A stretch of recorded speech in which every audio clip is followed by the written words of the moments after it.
Saludos cordiales desde el aula magna de la Universidad de Valencia. Afrontamos el último debate de la jornada de hoy de TV Morfosis. Ya saben que a lo largo tanto del día de hoy como también el día de mañana vamos a debatir los puntos fundamentales de ese gran tema que hemos puesto sobre la mesa, la comunicación en los tiempos de pandemia. Ahora, en concreto, vamos a hablar de la crisis y la comunicación en los ámbitos públicos. ¿Qué está ocurriendo con la comunicación en un momento tan delicado en las instituciones públicas, en las televisiones públicas?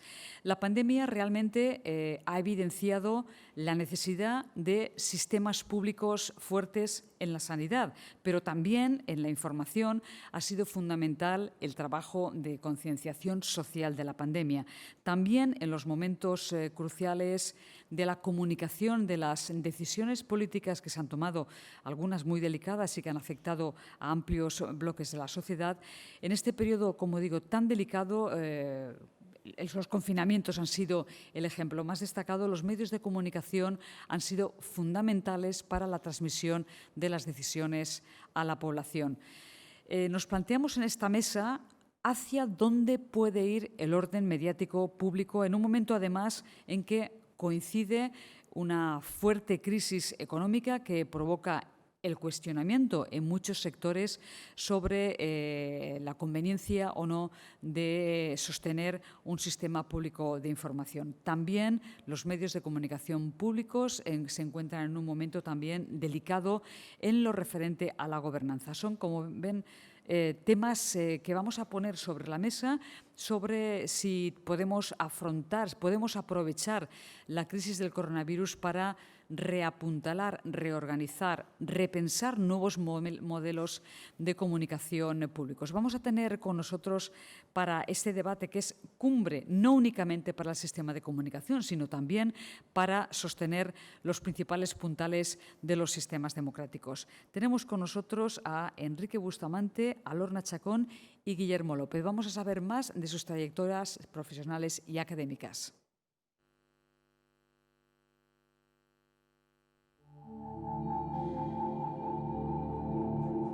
Enrique Bustamante es catedrático emérito de la Universidad Complutense de Madrid, licenciado en Periodismo y Sociología y doctor en Sociología. Autor o editor de más de 30 monografías y más de 400 artículos sobre comunicación y cultura. Es presidente electo de la Asociación Española de Investigación de la Comunicación, AEIC, y vicepresidente primero de Confibercom, la Confederación Iberoamericana de Asociaciones Científicas y Académicas de Comunicación. Lorna Chacón es comunicadora social especializada en periodismo con más de 25 años de experiencia profesional como reportera en medios de comunicación costarricenses e internacionales. Actualmente es la presidenta ejecutiva de SINAR, Costa Rica Medios, Sistema Nacional de Radio y Televisión de Costa Rica. Guillermo López García es profesor titular de periodismo en la Universidad de Valencia. Es coordinador de I+D Media Flows, así como de un congreso anual sobre nuevas tendencias en comunicación digital. Dirige la revista académica Dígitos y es autor y editor de numerosos libros y artículos.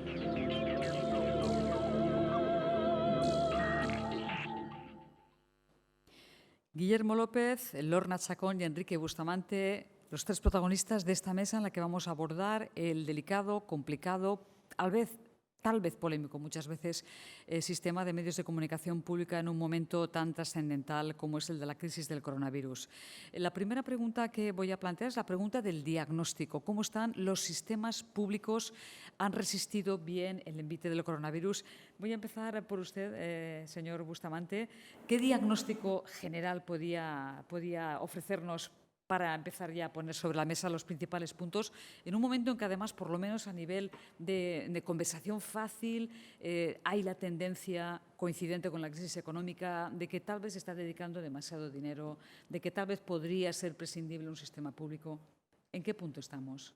Sí, bueno, en primer lugar yo diría que muchos investigadores críticos desde hace años estábamos ya investigando, destacando, resaltando la debilidad de los medios públicos en nuestros países. Hace apenas un año con Guillermo Orozco, con Gabriel Torres. Hicimos una investigación publicada por GEDISA en un volumen que se llama La Agenda Digital Iberoamericana, papel del servicio público, que destacaba como ya en la historia de América Latina, de Iberoamérica, los medios públicos tienen una debilidad congénita que no se compadece con la historia de los medios de los países anglosajones.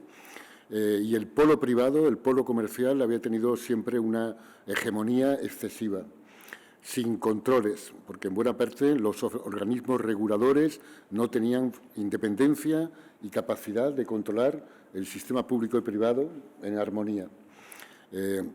Había cientos de medios locales, universitarios, educativos como en Atei, incluso grandes medios públicos como en Portugal, en España.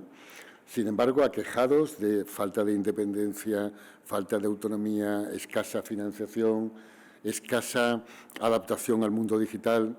Bueno, todo eso que ya analizamos con la epidemia, con la pandemia, se ha puesto de relieve de forma dramática, porque ha revelado que esa debilidad de los medios públicos era incapaz de mantener una cierta garantía sobre la información sanitaria, la información pública, sobre la difusión de la cultura diversa de nuestros países, que la hegemonía del polo privado comercial también significaba escoramiento excesivo a una visión comercial también de la sanidad, también de la epidemia, mezcla a veces de géneros del corazón con la información política y sanitaria, donde ya no sabemos dónde estamos, colaboración en parte también de algún medio comercial con la infodemia, con la fake news, con la malformación de la noticia.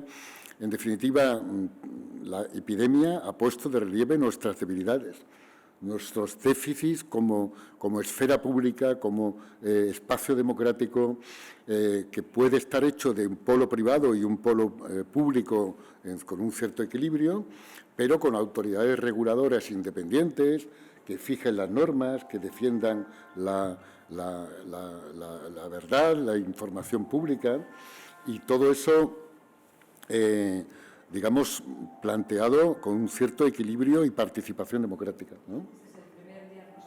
Decía Enrique Bustamante, dos palabras muy importantes. La pandemia pone de manifiesto la debilidad del sistema público y, de alguna forma, también esa debilidad de la esfera pública.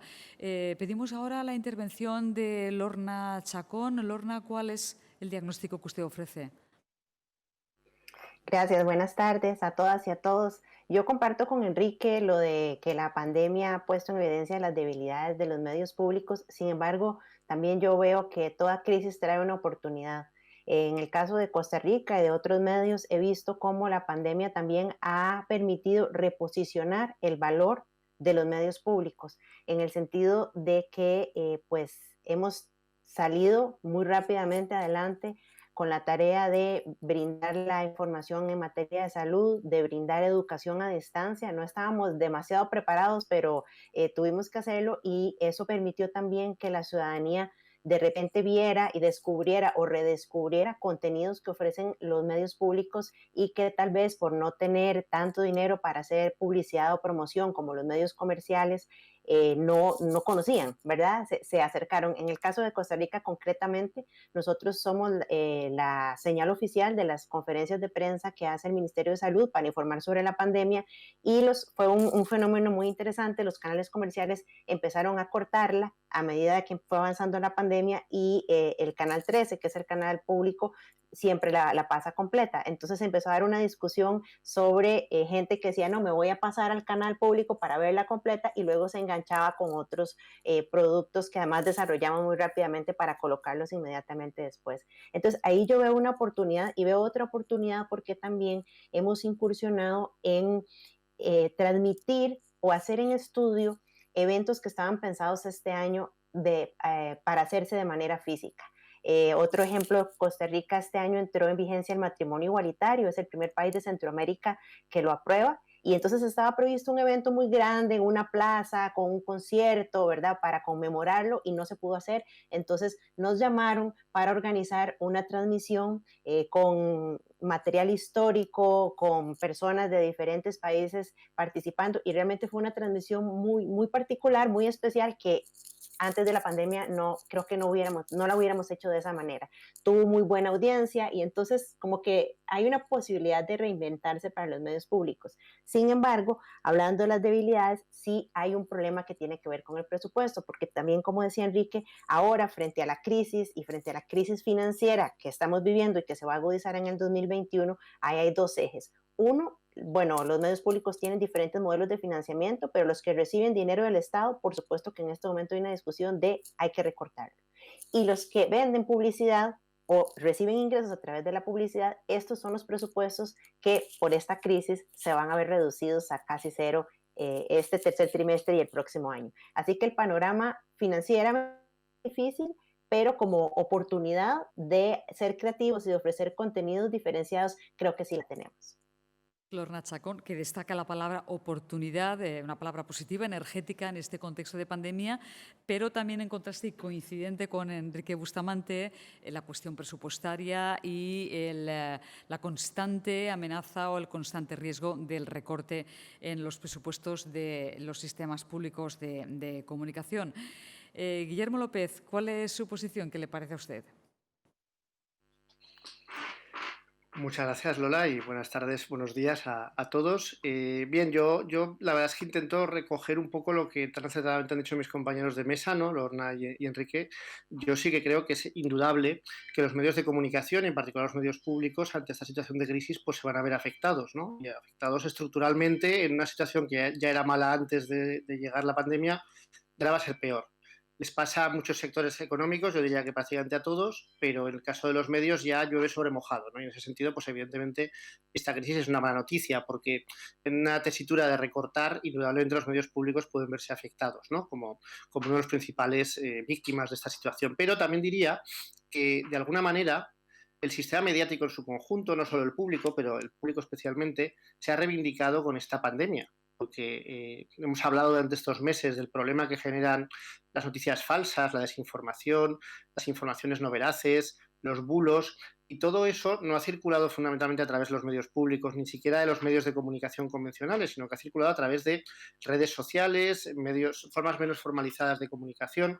Yo diría que ha habido una reivindicación de los medios o de la importancia de los medios de comunicación en la pandemia, porque toda la población se ha visto en una situación en la que de sobreexposición informativa, de necesidad de saber, de conocer lo que estaba pasando, y al mismo tiempo de confinamiento, de imposibilidad de hacerlo, de no ser a través de los medios y en particular de los medios audiovisuales. Entonces yo ahí sí que creo que ha habido una reivindicación muy importante de los medios de comunicación y sobre todo de los medios públicos, porque son los medios que tienen una tendida una red, una estructura informativa más poderosa. Es decir, no ya tanto reivindicación de los medios de comunicación públicos, sino del servicio público informativo de estos medios de comunicación. Hablo de Apunt, por supuesto, de la televisión, la televisión pública valenciana. Hablo de televisión española, hablo de medios de comunicación que durante la pandemia fueron indispensables en un contexto en el que no olvidemos que el menú informativo consistía básicamente en comparecencias de los políticos para informar o de especialistas para informar. Esas comparecencias eran siempre televisadas a través de los medios de comunicación, fundamentalmente los medios públicos, que eran y son los que tienen un servicio informativo más potente. Por tanto, nunca han sido más importantes y nunca han estado peor, ¿no? Sería un poco el balance agridulce de lo que han sido los medios públicos en la pandemia. Gracias, Guillermo López. En su intervención, señor Bustamante, ha hecho referencia a un tema que vamos a poner sobre la mesa de manera inevitable, la gobernanza. Los problemas de la gobernanza de los sistemas públicos lo estamos viendo más recientemente y de manera muy evidente en televisión española. Pero antes, y por tirar un poco del hilo de una cosa que ha dicho usted, el sistema anglosajón tiene una reputación excelente. ¿Qué nos falta a nosotros que tiene, por ejemplo, el sistema de la BBC, que bueno, pues también es una televisión pública, también tiene sus cosas que hay que cuestionar, pero sigue avanzando en el mundo anglosajón? Poca gente pone en cuestionamiento las inversiones económicas. ¿Qué nos falta a nosotros? ¿Qué tienen ellos? ¿Podemos evolucionar hacia ese modelo, al menos para incrementar nuestro capital reputacional? Sí, yo diría, siendo muy esquemático, tres elementos fundamentales, ¿no? Dos adquiridos tradicionalmente durante décadas. no sin problema, porque también en el Reino Unido, en Alemania, ha habido problemas de discusión sobre la independencia de los medios públicos, de las autoridades reguladoras, pero se ha conseguido un estatus bastante compartido, consensuado entre todas las fuerzas políticas de que el servicio público tiene que ser la ARD, la ZDF, la BBC, tiene que ser independiente de los gobiernos, tiene que estar financiado razonablemente bien para que pueda funcionar y tener un peso de audiencias normal, importante. Tiene que estar regulado por una autoridad audiovisual independiente que no dependa del Gobierno, la Ofcom, por ejemplo, o la alta autoridad en Francia, audiovisual, que controla al mismo tiempo medios públicos y medios privados, garantizando que hay, sobre todo, un principio de servicio público común, que incluye la veracidad de la información, que incluye la responsabilidad de la información, etc. Ese sistema no es perfecto, siempre hay también algún debate, discusión, por ejemplo, ahora con los conservadores británicos, Thompson, pero está funcionando relativamente bien. Eso no lo tenemos en los países latinos ni en los países iberoamericanos. En España tenemos un tema gravísimo, crónico, de falta de independencia de Radio y Televisión Española, de falta de independencia de cadenas autonómicas, regionales, locales, que tienen un papel vital, y más en la crisis, la televisión, la comunicación de proximidad, la comunicación local, en una situación como la epidemia, tienen un papel mucho más importante que los grandes medios estatales. Tampoco tienen independencia garantizada. Tenemos un problema también con las autoridades reguladoras. En lugar de crear una autoridad audiovisual independiente, en España se ha creado, también en algún país de América Latina, una autoridad que contempla las telecomunicaciones, Internet, los ferrocarriles, la banca, la Comisión Nacional de los Mercados y la Competencia, que lleva ya 3 informes diciendo que no puede controlar a Radio y Televisión Española porque no tiene un contrato de servicio público. Y luego tenemos problemas nuevos que hay que abordar, que es, por ejemplo, las redes sociales, que es Internet. Y estamos viendo como una parte importantísima de las fake news, de la desinformación, de la infodemia, viene por las redes sociales. Y ahí todavía ningún país, ni siquiera el Reino Unido, tiene resuelto el problema. En el Reino Unido ya ha habido un gran debate parlamentario que reclama que el control de la libertad de expresión y de sus limitaciones no puede estar en las grandes plataformas de Internet privadas.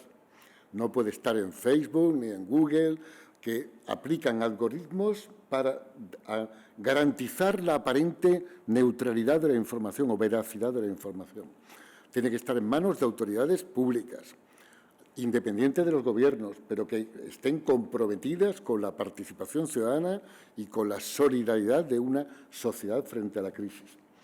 Entonces, esta debilidad de los gobiernos que cada vez más delegan en las grandes plataformas privadas, que son enormes negocios, el control de la libertad de expresión es enormemente peligroso y lo estamos viendo en plena epidemia, ¿no?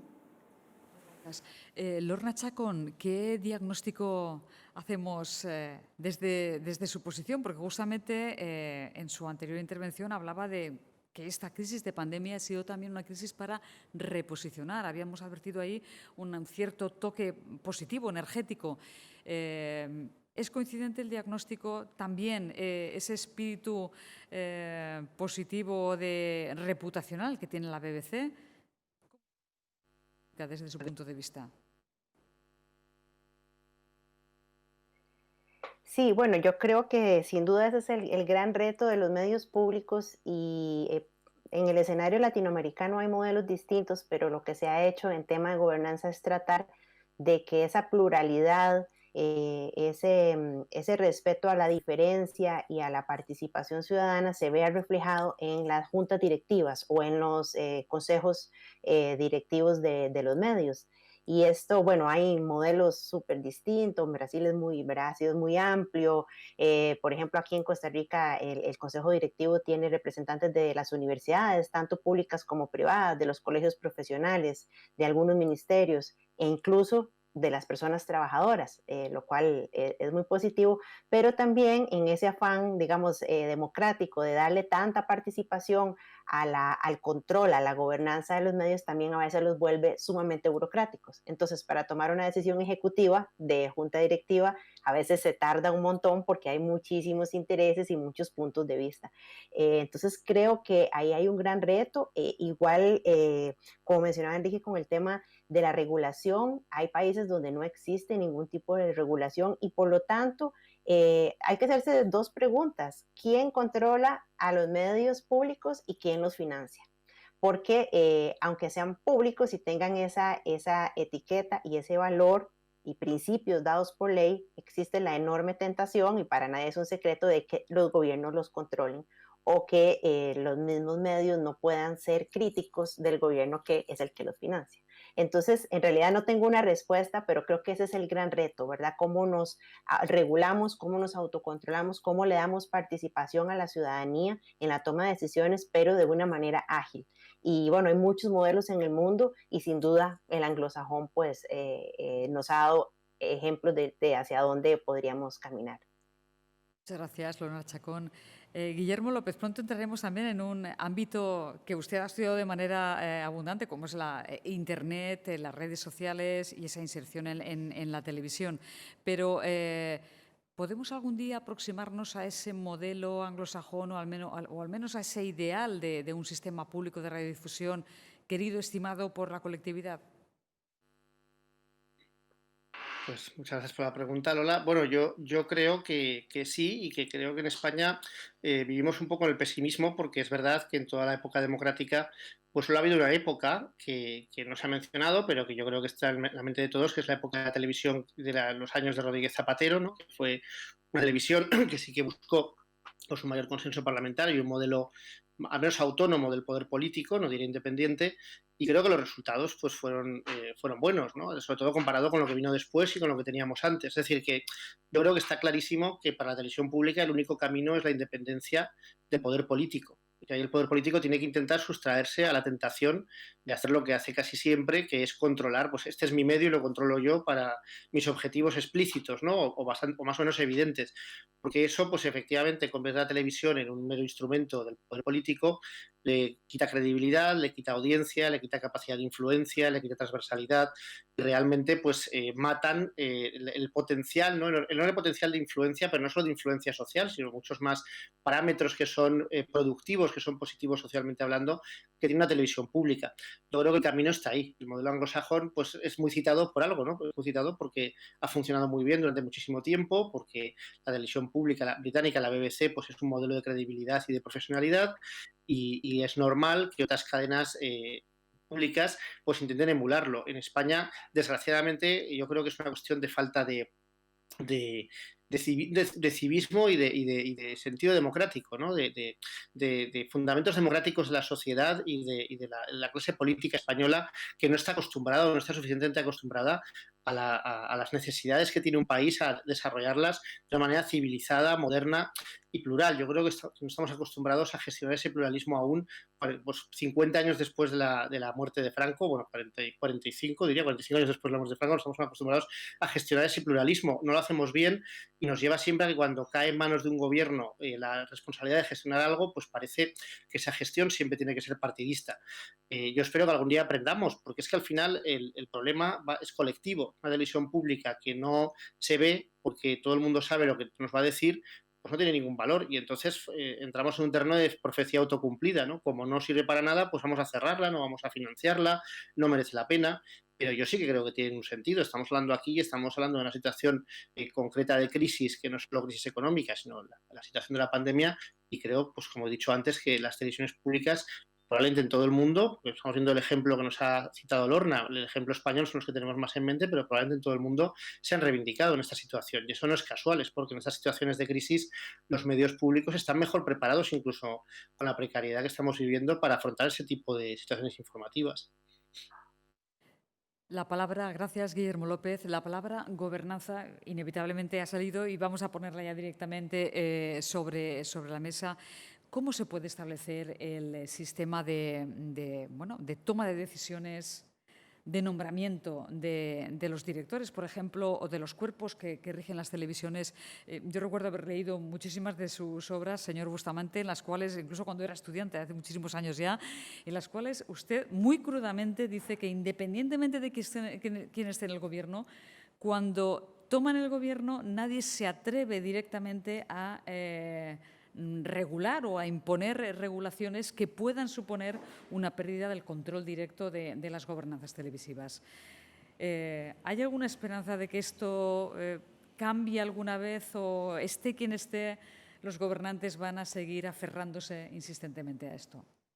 Bueno, la historia española, con Radio y Televisión Española sobre todo, pero también con televisiones autonómicas públicas, y una parte importante de la historia latinoamericana, con la radio y televisión pública o estatal, justamente consiste en la lucha permanente y la promesa permanente por conseguir la independencia y la autonomía de los gobiernos que nunca se termina de conseguir. ¿Y por qué? Pues porque normalmente la oposición política critica al gobierno por manipular los medios públicos hasta que llega al gobierno y a su vez empieza a manipular los medios públicos. Esa lección en España se intentó eliminar por fin con el gobierno Zapatero, pero persistieron las cuotas militantes del Consejo de Administración, con un reparto entre partidos políticos, los presidentes del Consejo de Administración o de Radio y Televisión Española nombrados por el Gobierno o por las comunidades autónomas, con lo cual el cordón umbilical con los gobiernos nunca se rompió del todo. Ahora se ha intentado romper hace 2 años con un concurso público que finalmente de 95 candidatos eligió a 20 para que los políticos del Parlamento eligiera 10 y de nuevo hay resistencias numantinas para intentar impedir eso, ¿no?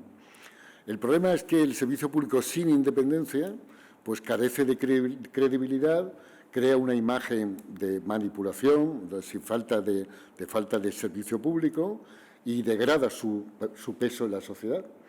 Y vemos cómo, por ejemplo, en televisión en España, el Radio y Televisión Española ha ido bajando progresivamente de audiencia y ahora pues estamos en el 8,5-9% de la primera cadena y el 15% de todas las televisiones públicas centrales, el 8, y pico% de toda la televisión autonómica, mientras que Telecinco y Antena 3 tienen el liderazgo de los telediarios, de los informativos, del entretenimiento.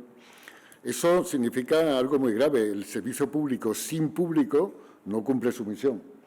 Y mientras los gobiernos sigan controlando el servicio público, no despega su audiencia y su peso social porque hay una imagen negativa, de desprestigio, de falta de autonomía, que afecta muy fuertemente en circunstancias como las actuales, donde si los medios no son creíbles para galvanizar una sociedad de forma solidaria frente a la epidemia, no valen para nada. Y, en cambio, los medios privados pueden vender cualquier cosa. Hay alguna cadena privada española que en programas del corazón de alta audiencia, y no eran fake news de cuarta fila, sostenía que los bares y las discotecas no contagian jamás, porque estaba defendiendo a un lobby privado, incluso en circunstancias muy duras, que las mascarillas eran inútiles cuando estábamos contagiándonos en masa por ello. Es decir, estamos hablando de elementos ya peligrosos desde el punto de vista sanitario y peligrosos desde el punto de vista democrático.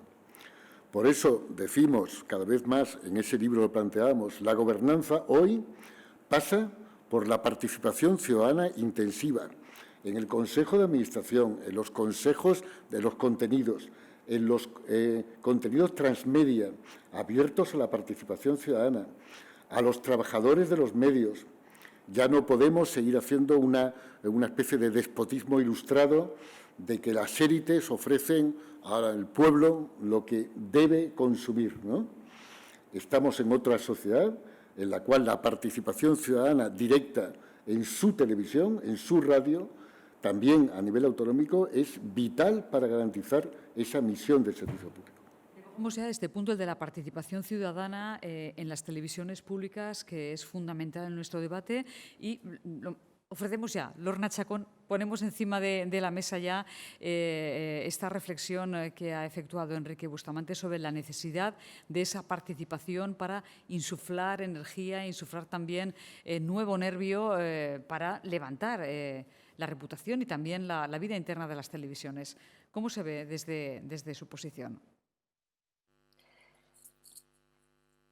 Sí, yo pienso que esa participación ciudadana tiene que darse en doble vía, no solo como audiencia o como, digamos, protagonistas de los contenidos, sino también a la hora de elaborar los contenidos. Pero eso establece un reto de estructura. Normalmente los medios públicos tienen estructuras muy poco flexibles, son muy pesados, muy grandes porque vienen, ¿verdad?, de una tradición de muchos años. Entonces, un productor que entra a trabajar a un sistema público normalmente se queda ahí toda su vida, ¿verdad? Y vemos cómo ahora en realidad se requiere visiones mucho más frescas, de narrativas transmedias, que se mezcle, digamos, ese conocimiento de muchos años en producción audiovisual o en la televisión tradicional con conocimientos de personas más jóvenes. Entonces yo creo que una forma, o por lo menos nosotros estamos tratando de trabajar en eso, pero es muy difícil y es un proyecto, digamos, un plan estratégico a varios años plazo, y es de ver cómo la estructura se vuelve un poco más flexible y un poco más pequeña y permite dar participación a los diversos sectores de la sociedad civil en la misma producción de contenidos. Entonces, por ejemplo, si nosotros queremos hacer, hace poco nosotros hicimos una miniserie de ficción que fomentaba el emprendedurismo femenino, le decía a las mujeres que podían desarrollar sus propios emprendimientos y sus propios negocios. Eso uno podría pensar que lo podría abrir a una especie de pequeño concurso para que diferentes productores hagan su propuesta de cómo realizar esa serie, y el medio público así empieza a hacer encadenamientos productivos con el sector audiovisual del país. Creo que esa sería una forma de dar ese protagonismo, porque entonces se difuminaría un poco ese control, ya que habría muchísima participación y participación diversa. Esa es una visión que nosotros hemos valorado acá en Centroamérica, pero hay muchas, es decir, es sin duda todo un reto, y esa participación en las juntas también y en los consejos de administración es vital, pero la tentación de siempre controlar los medios públicos es muy grande, y la idea es ver cómo se pueden ir canalizando nuevas formas de que ese control cada vez sea, digamos, menor o imposible. Gracias, Lorna Chacón. Guillermo López, la participación. Hablemos también de Internet, retomemos ya Internet, que es un ámbito que usted ha estudiado abundantemente. ¿Cómo podemos articular esa participación ciudadana en la televisión pública? Pues muchas gracias por la pregunta, de nuevo, Lola.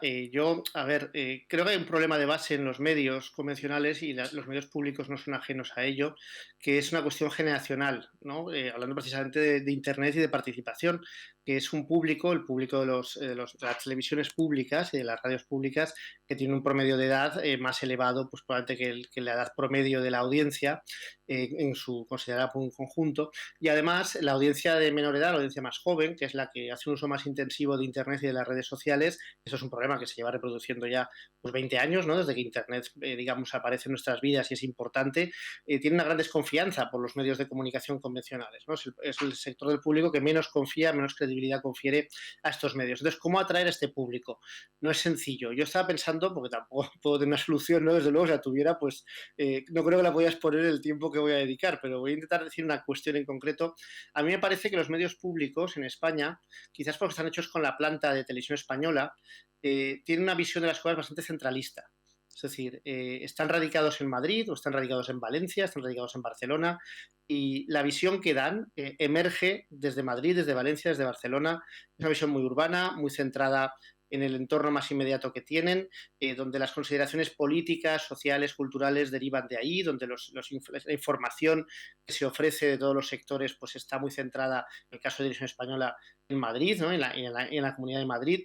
Y eso creo que aleja a buena parte de la audiencia, desde un punto de vista transversal, del interés que puedan tener en tener pues una comunión o una relación más cercana con su medio de comunicación público.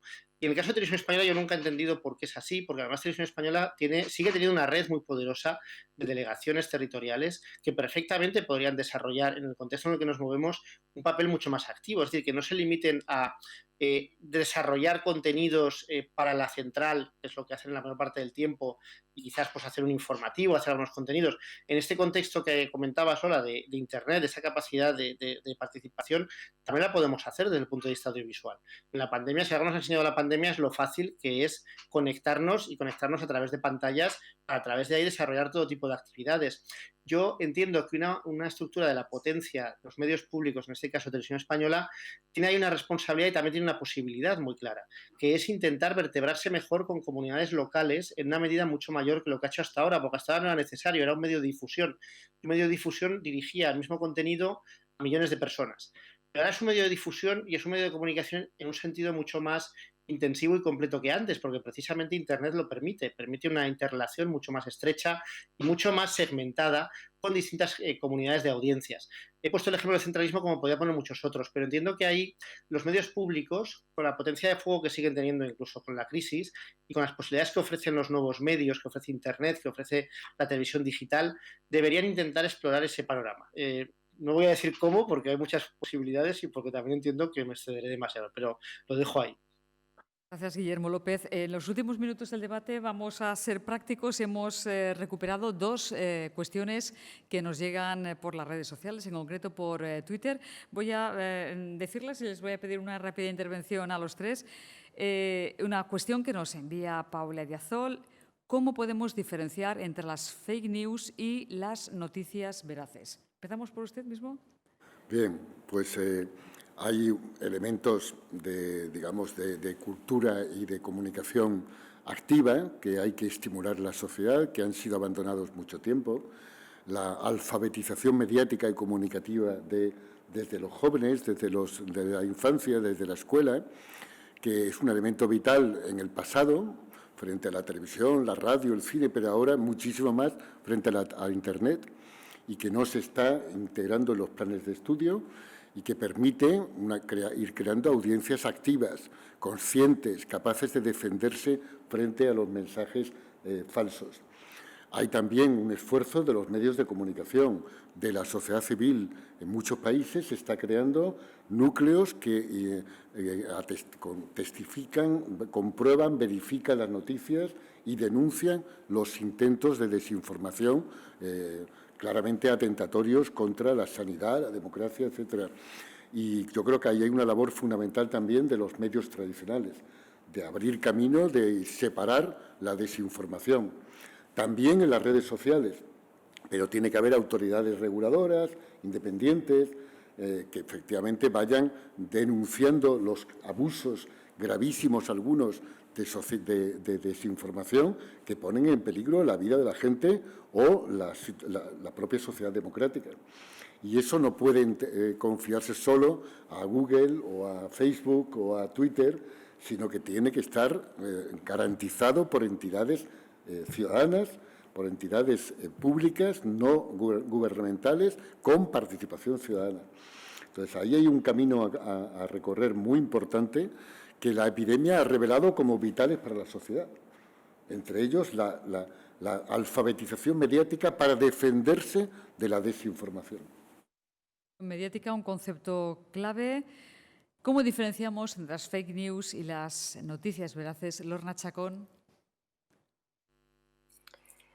Pues mi respuesta es que a veces es casi imposible hacerlo, porque, bueno, hay un estudio del MIT que dice que las fake news se comparten mucho más rápido, 8 veces más rápido que las reales. Y por otro lado, a veces la realidad supera a la ficción y el mundo que vivimos, a veces, personalmente yo como periodista veo noticias que digo, eso es mentira, eso no puede ser verdad, y resulta que sí es verdad. Entonces, realmente la posverdad, vivimos en la era de la posverdad y es a veces muy complejo. Yo creo que la forma de diferenciarlo desde uno como audiencia, no como comunicador profesional, ni mucho menos, es la credibilidad y el prestigio del medio del que viene, ¿verdad? Entonces, antes de dar por sentado algo, pues siempre hay que hacer un esfuerzo primero individual y luego colectivo. Individual de revisar la fuente, de dónde viene y revisar por lo menos si está en varios medios para saber si eso es o no es verdad, porque como les digo, a veces es que realmente es bien difícil poder diferenciarlo. Y lo otro que coincido con Enrique es que pues cada vez más se están haciendo observatorios o grupos de la sociedad civil que se dedican a justamente, ¿verdad?, a chequear qué cosas son reales y qué cosas no, y le explican al ciudadano por qué esa noticia no es real. Pero sí es un mundo súper difícil de vivir en este momento. Casi entramos en un mundo de ciencia ficción porque realmente es muy difícil, sin hablar de otros temas como puede ser la participación de los robots, por ejemplo, en las redes sociales que posicionan, ¿verdad?, a una velocidad que los no podemos hacer ciertos temas que no son reales con un objetivo específico. Entonces, pues es bastante difícil, pero creo que debemos dirigirnos mucho hacia la credibilidad, hacia el prestigio, que en ese sentido todavía los medios tradicionales pues mantienen.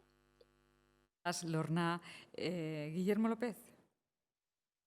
Sí, pues muchas gracias. Bueno, yo creo que aquí la alfabetización es un concepto clave, efectivamente, porque hablamos de un problema sobre todo de falta de alfabetización digital, ¿no? De la lógica de las redes sociales, de qué es noticia y qué no es noticia, y de cómo o hasta qué punto es fácil adaptar lo que parece una información pero no lo es para que tenga, digamos, verosimilitud o veracidad a ojos del receptor, porque le llega normalmente a través de un intermediario, porque no es realmente la fuente, sino que es un intermediario de confianza, ¿no? Pues un familiar, un amigo, que parece que, y además es verdad, que no tenía ninguna intención de engañarle, lo que pasa es que quien tenía intención de engañarle venía antes, ¿no? Esa es la característica fundamental, diría yo, de las fake news, que es que no conocemos la fuente de las fake news.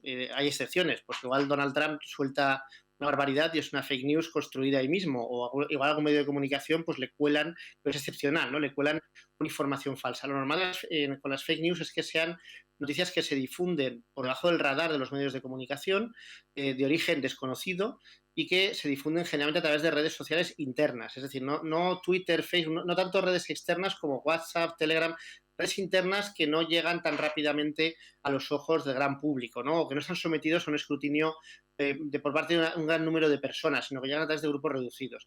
Yo como criterio básico lo que recomendaría es revisar la fuente. Si es un pantallazo que no sabemos qué enlace tiene, si es un medio de comunicación desconocido, pues es muy posible que sea una noticia falsa o manipulada. ¿Cuál es el problema? Que la gente no tiene tiempo de hacer eso muchas veces y no tiene ganas y tiende a creerse. Y también luego, en el contexto en el que vivimos, en que nos hemos dividido en miles de pequeños grupúsculos ideológicamente muy homogéneos, pues mucha gente cree lo que quiere creer.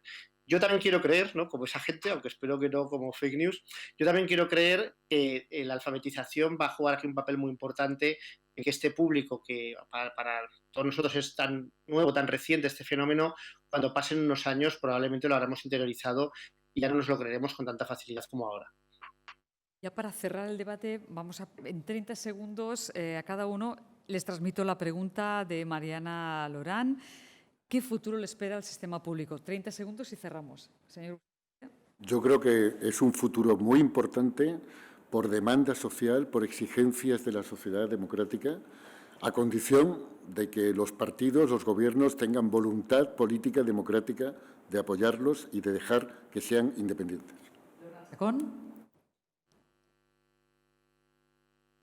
El futuro que todos nosotros y nosotras queramos darles. Creo que hay que defenderlos, que son muy importantes para garantizar la democracia, los procesos democráticos en los países, y sin duda depende mucho también de decisiones, por supuesto, políticas de los gobiernos, pero creo que los ciudadanos deben tener un papel protagónico en la defensa de los medios públicos y en la defensa de nuevos espacios para poder visibilizarse y poder participar.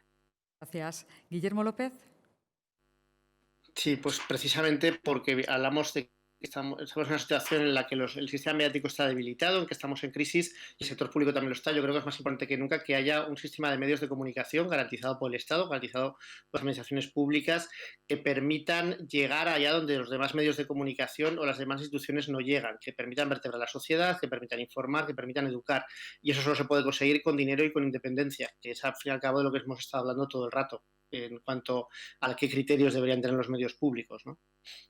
Gracias, Guillermo López, Lorna Chacón y Enrique Bustamante. Cerramos el debate de hoy, pero les emplazamos. Muchas gracias también a todos ustedes que nos están siguiendo desde la virtualidad. Gracias por las preguntas y les emplazamos a mañana, a partir de las 3:30 hora española. Vamos a volver con la segunda jornada de TVMorfosis con más debates sobre la comunicación en tiempos de pandemia. Muchísimas gracias. Hasta mañana.